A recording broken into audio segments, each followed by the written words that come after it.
Hello और welcome to main point study. I hope आप सारे के सारे ठीक हो। तो देखो यार, ये तो रिवाज बन चुका है। मैंने आपको एग्जाम से पहले भी बोला था कि आज मैं वीडियो डाल रहा हूँ, मैं मोस्ट इंपॉर्टेंट क्वेश्चन की वीडियो डाल रहा हूँ। मेरे को पक्का पता है कोई ना कोई बच्चा आके कमेंट में बोलेगा सर क्या भरोसा है कि आपके कराए हुए क्वेश्चन ही आएंगे। और मैंने बोला था कि बच्चे आप नए नहीं हो। पिछले साल भी मेरे को कुछ बच्चों ने कमेंट किया था कि सर ज़रूरी थोड़ी ना कि ये वाले क्वेश्चन आए। मैंने उनको भी यही जवाब दिया था। फर्स्ट टर्म में जो बच्चे थे जिनका एग्ज़ाम हुआ था, उससे पहले वीडियो डाली थी, तब भी बच्चों ने बोला था, मैंने उनको भी जवाब दिया था। अभी बताऊंगा क्या जवाब था।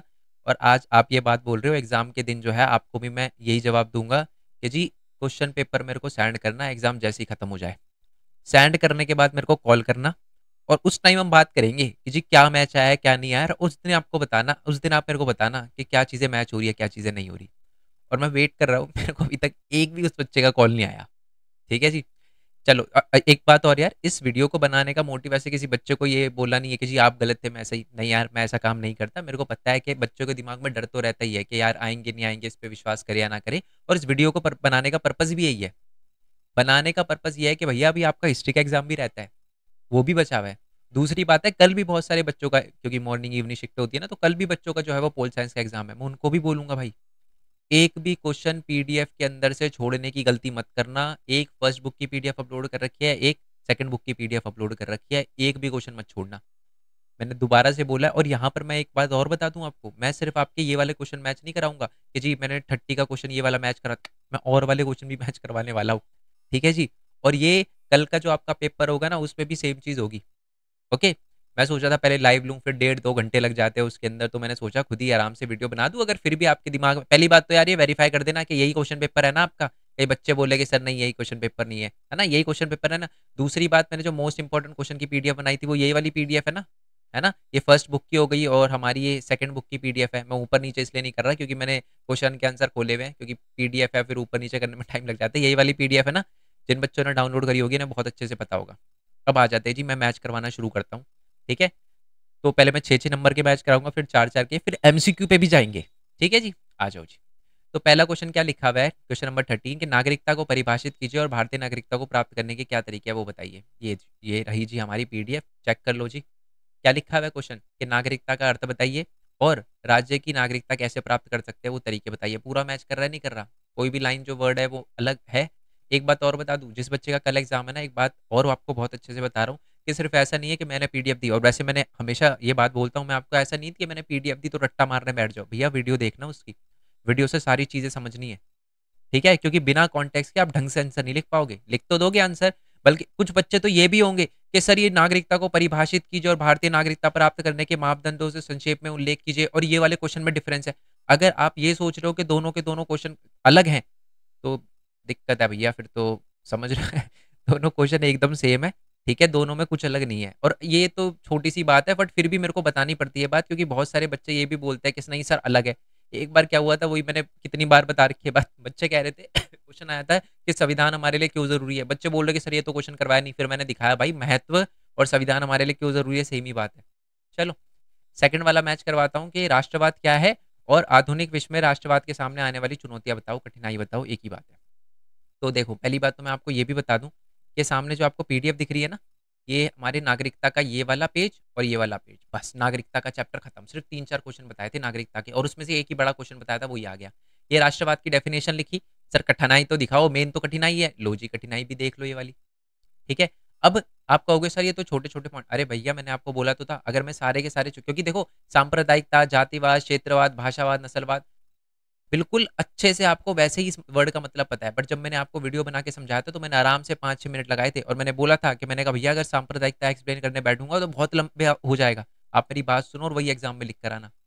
हो गया जी, हुआ नहीं हुआ, दोनों के दोनों और वाले क्वेश्चन जो है वो मैच करा दिए। अब आ जाओ जी, समानता के विभिन्न आयाम के की व्याख्या कीजिए। तो ये समानता के विभिन्न आयाम भी देख लेते हैं जी कि मैंने करवाया है या नहीं, ये रहा जी। ठीक है, मैंने पहली पीडीएफ वगैरह ओपन कर, मैंने सीधा क्वेश्चन देखा और पीडीएफ ओपन कर लिया बस। मैंने कहा कि भाई, और अभी तक तो मैंने पूरी पीडीएफ, मैंने तो पिक्चर बेस वाला क्वेश्चन भी अभी तक ढंग से नहीं देखा। मैंने सारे क्वेश्चन एमसीक्यू तक देखे भी नहीं है, बट मेरे को पता है, बस नजर मारी थी, मैंने कहा हाँ भाई डिट्टो है, आ जाओ। तो ये रहा जी हमारा, समानता के प्रकार बताइए, समानता के आयाम बताइए। अब मैं प्रकार लिखता ना तो बच्चे कहते कि जी प्रकार वाला, तो इसलिए मैंने एग्जाम में मैंने आंसर के अंदर भी आयाम लिख दिया था। मैंने कहा भाई आयाम आएंगे और प्रकार आएंगे तो एक ही बात होती है ना। बच्चों को दिक्कत नहीं आनी चाहिए, इसलिए ये वाला मैच करवा दिया। आ जाओ दी, समानता का अर्थ बताइए, और भारतीय समानता संविधान के अंदर ऐसी क्या क्या प्रावधान लिखे गए हैं जो भारत के अंदर जो है वो समानता को सुनिश्चित करते हैं। पहले तो मैं इसी पीडीएफ यही वाले क्वेश्चन के अंदर मैं समानता की डेफिनेशन दिखा देता हूँ, जो कि ऊपर लिखी हुई है। ये रही समानता की डेफिनेशन। और समानता हमारे लिए क्यों जरूरी है ये तो नहीं था, बट ये समानता की डेफिनेशन हो गई। अब सब दूसरा प्रावधान भी तो बताओ, हमारे संविधान में प्रावधान कर लिख के लो जी, ये भी दिखा देता हूँ मैं आपको। ये लिखे, मैंने आपको बोला था कि हमारे मौलिक संविधान जो है ना, मौलिक अधिकार, उनके बारे में तो देख के जाना। और ये सारे के सारे पता है क्या है, ये हमारे सारे के सारे संवैधानिक प्रावधान ही हैं जो हमारे देश के अंदर समानता को क्या करते हैं, बढ़ावा देते हैं और समानता कायम करते हैं। लो जी, ये वाला क्वेश्चन भी मैच हो गया। आगे आ जाते हैं कि न्यायिक सक्रियता क्या है। ठीक है, और न्यायिक सक्रियता के फायदे और नुकसान बताइए। ठीक है जी, आ जाइए। न्यायिक सक्रियता चैप्टर नंबर 6 है हमारा। और ये रहा जी, ये हमारे न्यायपालिका का चैप्टर है। अब देख लेते हैं जी न्यायिक सक्रियता है या नहीं है। ठीक है जी, ये रहा जी, न्यायिक पुनर्वालोकन या मैं जूम करके दिखा दूं, कोई बच्चे बोलेंगे सर दिख नहीं रहा सर, आप ऐसे कर रहे हो मैंने कहा ले भाई देख लो। तो क्या लिखा हुआ है, न्यायिक पुनर्वालोकन और न्यायिक सक्रियता क्या है। मैच हो रहा नहीं हो रहा। दूसरी बात है, अच्छा पहले तो न्यायिक पुनर्वालोकन भी सुन लो। ठीक है, क्योंकि अभी मैं नेक्स्ट लाइन बोलूंगा फिर आप कंफ्यूज जाओगे, इसलिए। न्यायिक पुनर्वालोकन का मतलब होता है कि अगर न्यायपालिका को लगता है कि कोई कानून गलत तरीके से बनाया गया ना, तो वो उस पर क्या कर सकती है, रोक लगा सकती है। इसको कहते हैं न्यायिक पुनर्वालोकन। और न्यायिक पुनर्वालोकन जब न्यायपालिका से कानून पर रोक लगाती है तो पता चलता है न्यायपालिका कितनी एक्टिव है। और एक्टिव को ही हम हिंदी में सक्रियता कहते हैं। तो यानी न्यायपालिका बहुत ही ज्यादा सक्रिय है। वो पीआईएल भी सुनती है। क्या सुनती है, पीआईएल, जनहित याचिका भी सुनती है। अभी जनहित याचिका वर्ड का मैंने क्यों यूज कर दिया, क्योंकि 2 नंबर के क्वेश्चन में भी आया हुआ जनहित याचिका कि हमारे लोकतंत्र की रक्षा कैसे करते हैं। तो जनहित याचिका क्या होती है, जहां पर लोग अपनी जो प्रॉब्लम होते हैं, जो याचिका होती है, वो न्यायपालिका के सामने रखते हैं और न्यायपालिका उसको सुनती है। तो लोगों के सामने जो भी समस्या वगैरह आती है, वो अपनी समस्याएं न्यायपालिका के सामने रख सकते हैं, और ये लोकतंत्र को मजबूत भी करता है। अब सर फायदे नुकसान तो बताओ, ये लो जी। न्यायपालिका जो है वो न्यायपालिका के सक्रिय होने का सबसे ज्यादा बढ़िया फायदा ये है कि लोकतंत्र को वो करता है, क्या नाम है उसको, मजबूत करता है। दूसरी बात है, संविधान की व्याख्या करता है तथा प्रभावशाली ढंग से संविधान की रक्षा करता है। ठीक है, और संज्ञा संबंधी जो मामले है उसके अंदर भी न्यायिक पुनर्वालोकन जो है वो शक्ति का प्रयोग कर सकती है और गलत कानून को आने से रोकता है। नुकसान क्या है, क्या ना, सक्रियता की वजह से जो है वो हमारे किसके अंदर, न्यायपालिका और कार्यपालिका के बीच में कभी कभी, ये लिखा, न्यायपालिका और कार्यपालिका के बीच में टकराव होते हैं। ये हो गया नेगेटिव पॉइंट। हो गया नहीं हो गया मैच क्वेश्चन, है ना। बिल्कुल आराम आराम से समझा रहा हूँ कि ये हो के आप बोलोगे सर अलग है, तो इसलिए। नेक्स्ट है कि मौलिक अधिकार की रक्षा के लिए न्यायपालिका की भूमिका बताइए। तो याद है ना, एक क्वेश्चन था, मैंने आपको बताया था कि मौलिक के, अच्छा, अगर आपने मेरी वीडियो देखी हो ना, तो ये आंसर तो बहुत अच्छे से आपको लर्न होगा। वैसे अगर किसी भी टीचर से पढ़े हो, ये बात तो टीचर बताते ही। सबसे इंपॉर्टेंट फंडामेंटल राइट, मौलिक अधिकार हमारा कौन सा है, संवैधानिक उपचारों का अधिकार। संवैधानिक उपचारों का अधिकार क्या कहता है कि किसी भी मौलिक अधिकार का अगर हनन होता है तो वो कोर्ट में जा सकता है, और कोर्ट क्या करता है, रिट जारी करता है। तो न्यायपालिका की क्या भूमिका है लोगों के मौलिक अधिकार को बचाने में, तो आपको बताना है कि न्यायपालिका की बहुत अहम भूमिका है, क्योंकि न्यायपालिका ये देखता है कि अगर किसी के मौलिक अधिकार का हनन हो तो वो रिट जारी करता है।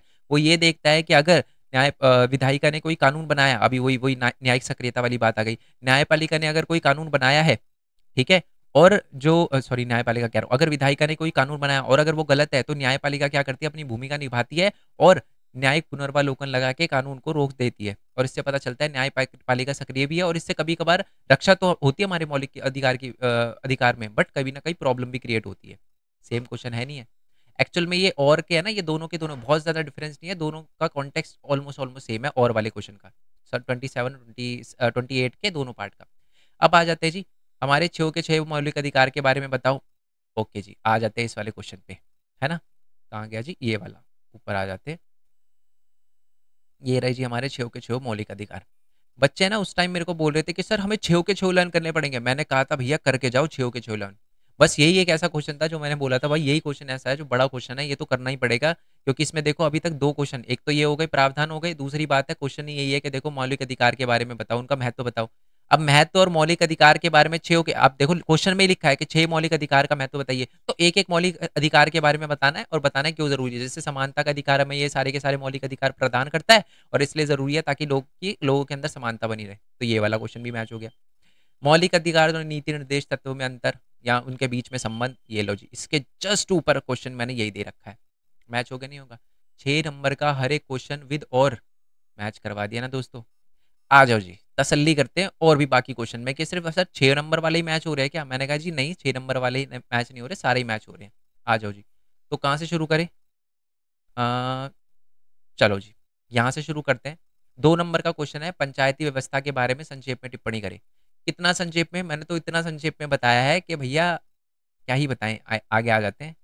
अ, ये रहा जी, ये पूरा है ना हमारा पंचायत राज के बारे में ही है, ठीक है? ये जो था हमारा 73rd अमेंडमेंट संशोधन, जिसने मेरी वीडियो देखी होगी उसको पता होगा। क्या विशेषता बताओगे? कि सबसे पहले तो आप बताओगे कि पंचायत राज जो होती है वो गाँव में होती है और इसके अंदर जो है वो पंचायत राज को ज़्यादातर शक्ति संवैधानिक जो है शक्तियाँ 1993 में दी गई थी, ठीक है? और इसके लिए संशोधन किया गया था 73rd संशोधन, है ना? अब ये तो बहुत ही बेसिक क्वेश्चन है, बहुत ही बच्चों वाला क्वेश्चन है, ठीक है? अगर 2 मिनट की भी इस चैप्टर की मेरी वीडियो देख ली होती या मेरे मोस्ट इंपोर्टेंट क्वेश्चन की इस चैप्टर पे आ गया था, मैं जब स्टार्टिंग के 2 मिनट में ये बात बता दी थी कि गाँव के लिए जो है वो हमारा संशोधन 73 है। नेक्स्ट है क्या लिखा है, मौलिक कर्तव्य बताइए दो। चलो ये भी दिखा देता हूँ जी कि मौलिक कर्तव्य हमने करे या नहीं करे। मौलिक कर्तव्य, ठीक है, जैसे मैंने बोला मेरे को अभी अभी ढंग से याद नहीं है कि कराए नहीं, बट कराए होंगे यार, ऐसी बात नहीं है। मैं ऐसे इंपॉर्टेंट क्वेश्चन कैसे छोड़ दूंगा, मौलिक कर्तव्य तो होना ही चाहिए। अरे एक सेकेंड जी, ये रहा जी, मौलिक कर्तव्य क्या होते हैं, क्या क्या है इसमें मौलिक कर्तव्य हमारे? पर्यावरण को नुकसान ना पहुंचाना, उसकी रक्षा करना, भाईचारे को बढ़ाना, देश की रक्षा करना, ना? चलो जी, ये वाला क्वेश्चन भी मैच करवा दिया, ठीक है सर। अस्पृश्यता क्या होती है? अस्पृश्यता का मतलब होता है छुआछूत, ठीक है? और ये जब मैंने ये वाला देखो, अब देखो कितने सारे क्वेश्चन उसी पेज के अंदर से आ गए। इस पेज के अंदर से, इस पेज के अंदर से क्या लिखा है? छुआछूत, अनटचेबिलिटी को, अस्पष्टता को छुआछूत ही कहते हैं, ठीक है? अस्पष्टता आपको क्या लिखनी है हमारे संविधान के अंदर?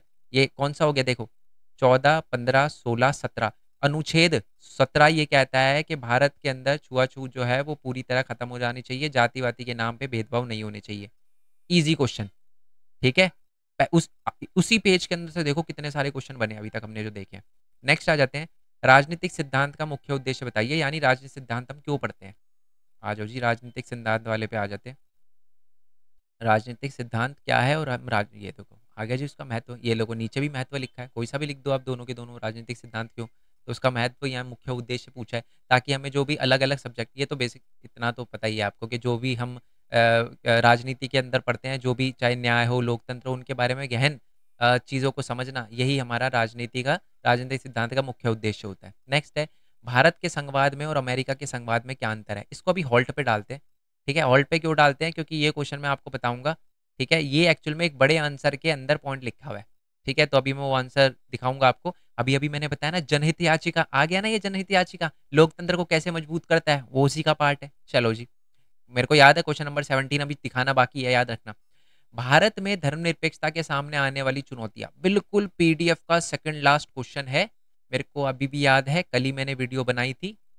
ये देखो जी, भारत के संविधान की आलोचना के कुछ बिंदु, आलोचना ही पूछी गई थी ना, चुनौतियां पूछी गई थी, चुनौतियां पूछी गई थी या आलोचना पूछी गई थी, वैसे तो दोनों सेम ही बात होती है, ठीक है? बट मैं एक बार वो पीडीएफ कहाँ गई जो मैंने खोली थी अभी, एक सेकेंड। भारत के सामने आने वाली, ये भारतीय मॉडल हो गया, धर्मनिरपेक्षता क्या है, और ये धार्मिक स्वतंत्रता का अधिकार है। तो सारे के सारे यही है जी, आलोचना के बिंदु, क्या क्या चुनौतियां आ रही है भारत के उसके सामने, ठीक है? मतलब क्या क्या प्रॉब्लम है हमारे धर्मनिरपेक्षता के मॉडल के अंदर, ठीक है? भारत में धर्मनिरपेक्षता के सामने आने वाली चुनौतियां, मतलब क्या क्या परेशानी है, क्या क्या आलोचना है, ठीक है? ये है हमारा क्वेश्चन, ये वाला, ठीक है? अब आ जाते हैं जी नेक्स्ट वाले क्वेश्चन पे, जस्ट अ सेकेंड, एक बार पहले हम ये वाला क्वेश्चन देख लेते हैं। पश्चिमी मॉडल समझ आ गया, ये एक संस्कृति, चलो तो राष्ट्रवाद वाला हो गया, ठीक है? तो वही है कि भारतीय धर्मनिरपेक्षता में क्या क्या आलोचना होती है और क्या क्या दिक्कतें आ रही है। पहले तो ये वोट बैंक राजनीति को बढ़ावा देता है, तो ये सबसे बड़ी चुनौती है, ठीक है? जो सरकार है वो धर्म के मामले में जो है बहुत ज़्यादा इंटरफेयर करती है। ये पता है, पॉइंट मैं इसलिए समझा रहा हूँ क्योंकि बच्चों को शायद लग रहा होगा पढ़ के आंसर अलग अलग है, ठीक है? बट ये दोनों के दोनों सेम ही चीज़ है। जब चुनौती पूछी जाए तब आपको प्रॉब्लम ही बतानी होती है, आलोचना ही बतानी होती है। अब देखो, आलोचना आप क्यों कर रहे हो? क्योंकि इसमें कुछ प्रॉब्लम होगी, तो वही तो हमारी चुनौतियां हो गई। यस और नो? चलो जी, अब आ जाते हैं जी नेक्स्ट वाले पॉइंट, ये वाला भी मैच करवा दिया। नेक्स्ट वाले क्वेश्चन पे आते हैं, स्वतंत्रता क्या है, स्वतंत्रता हमारे लिए क्यों महत्वपूर्ण है? चैप्टर नंबर 2 है जी, स्वतंत्रता हमारे लिए क्यों महत्वपूर्ण है, सेकंड बुक का चैप्टर नंबर 2 है। आ जाओ जी, दिखा देता हूँ मैं। स्वतंत्रता क्या है, ये तो हो गया स्वतंत्रता क्या है। ओके। और स्वतंत्रता के प्रकार भी पूछे गए थे क्या? पहले तो मैं देख लेता हूँ, स्वतंत्रता के प्रकार भी पूछे गए थे क्या? स्वतंत्रता हमारे लिए तो देखो वैल्यू बेस अब बना के भी लिख सकते थे स्वतंत्रता के, हम कहीं भी जा सके, कहीं भी रह सके, है ना। तो स्वतंत्रता का ये हो गया। तो स्वतंत्रता के ये वाला, चलो ये वाला पोर्शन मैं मानता हूँ कि आपको बना के लिखना पड़ेगा, इसका मैंने डायरेक्ट नहीं दिया, ठीक है। बट वो ये है कि स्वतंत्रता हमारे लिए क्यों महत्वपूर्ण है, ताकि हम आगे बढ़ सके, अपनी जो भी इच्छाएं उनको पूरा कर सके, इसलिए किसी भी व्यक्ति के लिए स्वतंत्रता बहुत ज़्यादा ज़रूरी है। आ जाओ जी नेक्स्ट वाले क्वेश्चन पे। स्वतंत्रता के आयाम, अच्छा ये और वाला दे रखा है क्या? और चलो ये वाला, ये वाला तो है, ये तो डिट्टो है। इसको दिखा देता हूँ, ये ले स्वतंत्रता, ये रहा जी आपका स्वतंत्रता के प्रकार। ठीक है जी। तो कहाँ पढ़ते हम? एक तो स्वतंत्रता वाली था कि स्वतंत्रता हमारे लिए क्यों ज़रूरी है, कि व्यक्ति के निर्णय लेने के स्वायत्ता वगैरह के लिए सक्षम बनाने में जो है वो स्वतंत्रता बहुत ज़्यादा ज़रूरी है। ठीक है। ये लिखा है कि वह बाहरी नियंत्रण व दबाव के अधीन में ना हो और स्वतंत्र निर्णय लेने की उसको पूरी पूरी शक्ति हो, ताकि वो अपना विकास कर पाए, इसलिए स्वतंत्रता बहुत ज़्यादा महत्वपूर्ण है। डेफिनेशन के अंदर ही मैंने इसका महत्व बता दिया। ये वाला भी मैच कर हो गया जी। नेक्स्ट है कि स्थायी ये स्थानीय संसदीय कार्यपालिका और अध्यक्षात्मक कार्यपालिका। ठीक है जी। ये रहा जी हमारा संसदीय कार्यपालिका आ गया जी। कार्यपालिका हमारा फोर्थ चैप्टर था, ये तीसरा आ गया। ये रहा जी संसदीय कार्यपालिका और अर्ध अध्यक्षात्मक कार्यपालिका। नेक्स्ट वाले क्वेश्चन पे मैच हो गया। जो हमारी स्थायी नौकरशाही होती है उसका अर्थ बताइए और उसकी दो विशेषता बताइए। क्या लिखोगे? स्थायी नौकर, ये आईएएस आईपीएस आते हैं। चलो पहले दिखा देता हूँ यार मैं आपको, ठीक है। नहीं तो फिर आप बोलोगे सर ये वाला मैच तो हुआ ही नहीं। ये रहा जी स्थायी कार्यपालिका। कितने फीचर पूछे थे? दो, मैंने कितने बता दिए भाई, ठीक है ना। चलो जी नेक्स्ट आ जाते हैं कि भारत के सामाजिक न्याय प्राप्त करने में कौन कौन सी चुनौतियां हैं, चार बिंदु का उल्लेख कीजिए। सबसे पहले तो सामाजिक न्याय बताना है आपको। अच्छा सामाजिक न्याय में क्या होता है? छुआछूत वगैरह सारी की सारी होती है। अब लोगों को सामाजिक न्याय जो है वो प्राप्त करने में कुछ कठिनाई आ रही है, क्यों? क्योंकि भारत में थोड़ा जातिवाद का वो थोड़ा सा ज़्यादा होता है, भेदभाव होता है, छुआछूत है, ये सारी की सारी चुनौतियाँ उसके अंदर। न्यायपालिका, अब वो पीडीएफ में फिर से दोबारा नीचे जाना पड़ेगा, ठीक है, क्योंकि हमने अब वो सारी की सारी चलो मैं दिखा देता हूँ। अब मेरे को लग रहा है आप भी बोर हो गए होंगे देखते देखते, एक ही बार में आप समझ गए होंगे, ठीक है सर सारी की सारी चीज़ें मैच कर रही है, बट फिर भी मैं दिखा देता हूँ कि भाई चलो यार मैं देख लेता हूँ पहले बाकी सारी की सारी चीज़ें, ठीक है, क्योंकि ऐसे बड़ा टाइम लग रहा है फिर। ठीक है। मौलिक अधिकार और राज्य के नीति निर्देश तत्व का महत्व बताइए, क्यों हमारे लिए इंपॉर्टेंट है। ठीक है। चलो मैं ये कि वो विश्व शांति बनी रहे, ये राजी मौलिक क्या पूछा था हमारे, ये रहा नीति निर्देश तत्वों के उद्देश्य या महत्व। ये कि उद्देश्य जो होते हैं वही तो महत्व होते हैं, कि क्यों जरूरी है हमारे लिए, क्यों इंपॉर्टेंट है हमारे लिए, क्या उद्देश्य है उसका। तो जीवन स्तर को ऊंचा उठाना सबसे बड़ा जो है वो उसका उद्देश्य है। ठीक है। का महत्व बताइए, क्यों जरूरी है। हमारे नीति निर्देश हमारे लिए इसलिए जरूरी है ताकि लोगों का कल्याण हो, सामाजिक एवं राजनीतिक न्याय मिले उन्हें, उनका जीवन स्तर अच्छा हो, संसाधनों का समान वितरण हो और अंतर्राष्ट्रीय शांति को बढ़ावा मिले, इसीलिए नीति निर्देश तत्व जो है वो हमारे लिए बहुत ज़्यादा महत्वपूर्ण है। मैच कर रहा है नहीं कर रहा? मौलिक अधिकार में भी सेम ही बात लिखनी है, ताकि लोगों के मौलिक अधिकार का हनन ना हो, समानता बनी रहे, स्वतंत्रता बनी रहे, धार्मिक जो लोगों का धर्मनिरपेक्ष रहे भारत देश ये। ठीक है। चलो जी ये वाला भी मैच हो गया पूरा का पूरा। अब आ जाते हैं नीचे वाले क्वेश्चन पे। मैं एक बात और बता दूं, वीडियो देख कर करना बहुत ज़्यादा इंपॉर्टेंट है। मतलब आप अगर मेरे मोस्ट इंपॉर्टेंट क्वेश्चन की दोबारा से बोल रहा हूँ, पीडीएफ डाउनलोड करके लर्न करोगे, ये गलत तरीका है। डिट्टो लर्न करने से अच्छा है आप इसको वीडियो से करना, ठीक है। अब ये है जी हमारे भारतीय संघवाद में और अमेरिका संघवाद में अंतर बताइए। ठीक है। संघवाद वाले चैप्टर में मैंने आपको बताया था कि भारत के संघवाद में क्या है, केंद्रीकृत है ज़्यादा। ठीक है, याद होगा आपको, केंद्रीकृत है और ये इसकी आलोचना भी है। यार दिखाना पड़ेगा मेरे को, नहीं तो फिर बच्चे बोल देंगे कि सर ये तो है ही नहीं। ठीक है। यार डर लगता है ना मेरे को कि बच्चे बोल देंगे है नहीं, तो फिर अच्छा नहीं लगता मेरे को। ठीक है। भारतीय संघवाद जो है, आ जाओ जी। भारतीय संघवाद जो है वो सशक्त बनाया गया है, ये रहा जी। भारतीय संघवाद के अंदर क्या क्वेश्चन पूछा था, एक सेकेंड। भारतीय संघवाद के अंदर और अमेरिका संघवाद के अंदर क्या अंतर है? सबसे बड़ा अंतर तो यही है, भारतीय संघवाद में जो इस पॉइंट के अंदर से पॉइंट है, पॉइंट के अंदर से पॉइंट है, इसका मतलब देखो एक चीज़ दिखाता हूँ यार।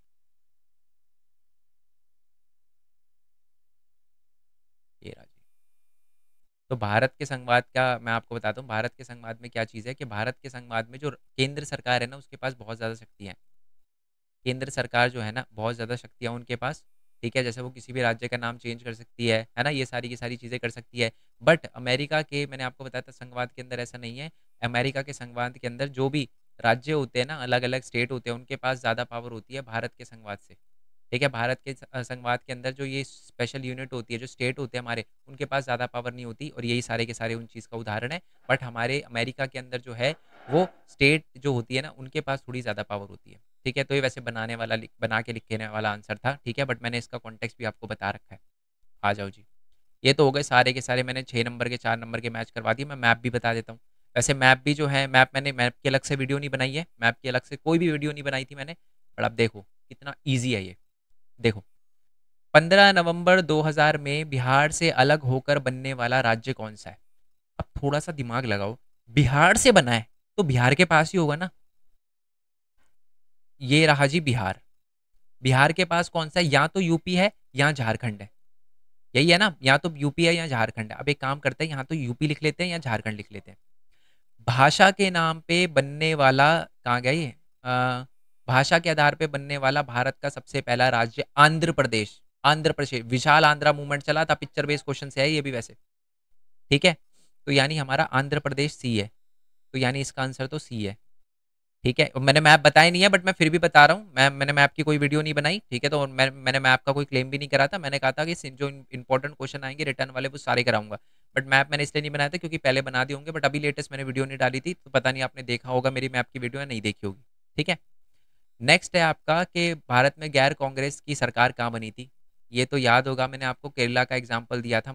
ये इंपॉर्टेंट क्वेश्चन की पीडीएफ के अंदर भी मैंने पूरा का पूरा आपको केरला का एग्जांपल दिया था कि केरला के अंदर कांग्रेस ने अपनी पावर का मिसयूज किया था। 1959 में उन्होंने क्या किया था, ईएमएस नंबूद्रिपा जो सीपीआई पार्टी के थे, उनको हटाया था। तो इसका आंसर है केरला। अब वह राज्य जहाँ पर द्विसदनात्मक व्यवस्था है, चलो दिखाता हूँ पहले मैं आपको। 6 राज्य ऐसे हैं जहाँ पर द्विसदनात्मक व्यवस्था है। एक सेकेंड। और उसमें कौन कौन सा है? बिहार है, कर्नाटक है, महाराष्ट्र, तेलंगाना, उत्तर प्रदेश है। तो अगर उत्तर प्रदेश इसका आंसर है, तो झारखंड होगा इसका। खत्म। ये मैंने सिर्फ देखो, आप कह सकते हो कि मैंने सिर्फ एक वो क्या करा है, मैंने एलिमिनेशन मेथड यूज किया है।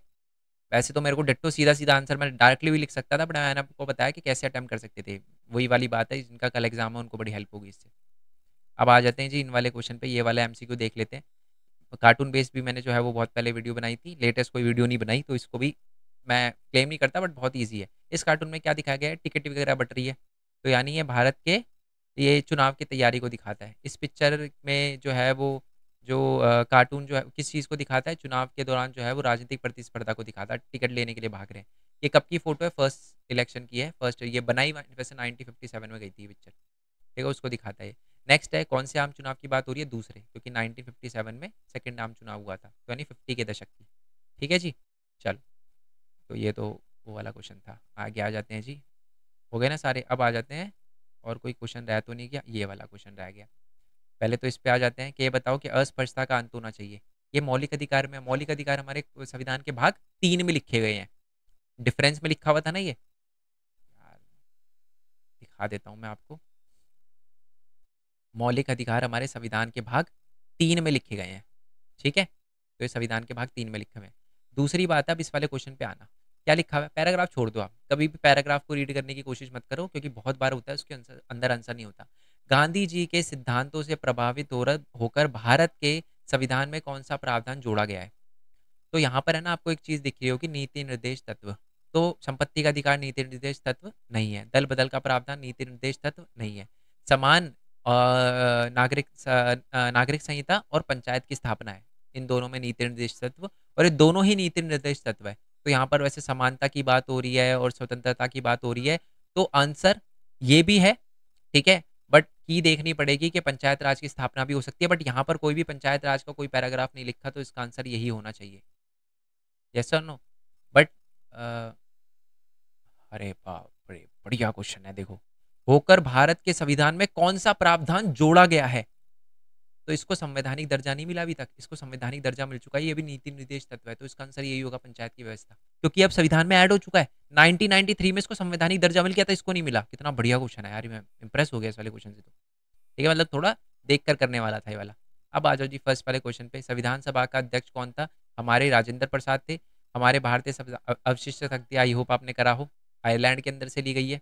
ठीक है, और अपशिष्ट शक्ति आयरलैंड से था, कनाडा से था? अच्छा जी, ये भी देख लेते हैं, क्योंकि ये भी मैंने करवा रखा है, तो हम क्यों ही रिस्क ले।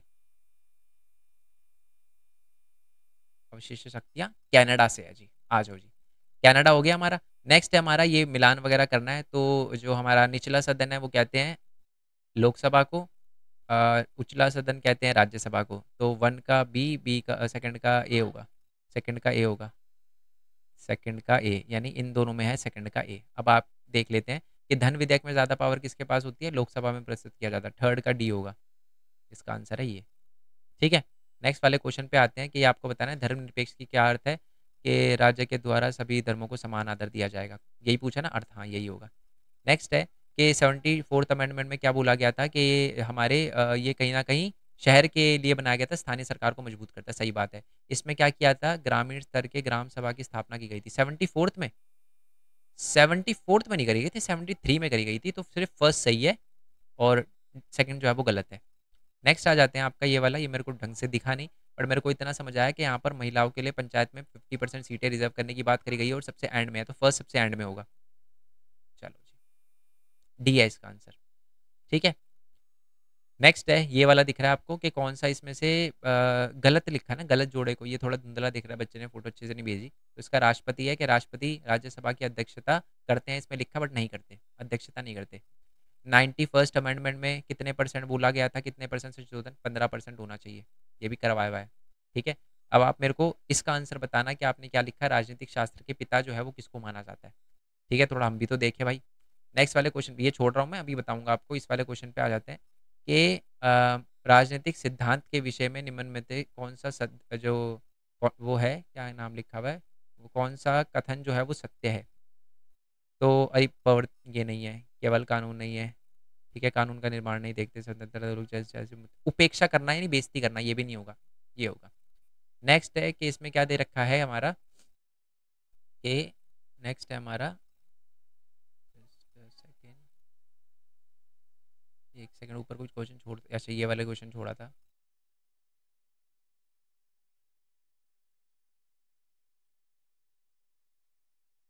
आ जाओ, तो भारतीय संविधान की, नहीं यहीं रखो, ठीक है।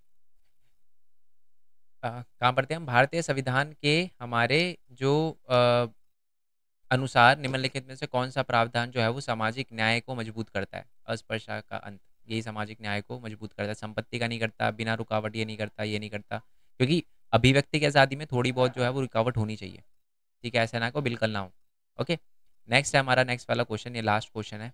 भारतीय राज्य किसी विशेष धर्म की पक्ष नहीं लेता, सही बात है। भारतीय जो धर्म है वो किसी भी धर्म का पालन व प्रचार करने और प्रसार करने की अनुमति देता है, दोनों सही और दोनों का आपस में लेना देना, ए है इसका आंसर। अब इस क्वेश्चन का आंसर कमेंट बॉक्स में डाल देना। चलो मैं बता ही देता हूँ कि डेक्स राजनीति शास्त्र के पिता किसको माना जाता है। सुपर सिंपल क्वेश्चन है, सुपर सिंपल क्वेश्चन। ठीक है, एरिस्टोटल जो है ना, एरिस्टोटल उसको कहा जाता है। ठीक है, अब आई होप एरिस्टोटल को अरस्तु कहा जाता हो, क्योंकि हिंदी में मैंने मतलब एरिस्टोटल को वैसे अरस्तु ही कहा जाता है, तो अरस्तु है इसका आंसर।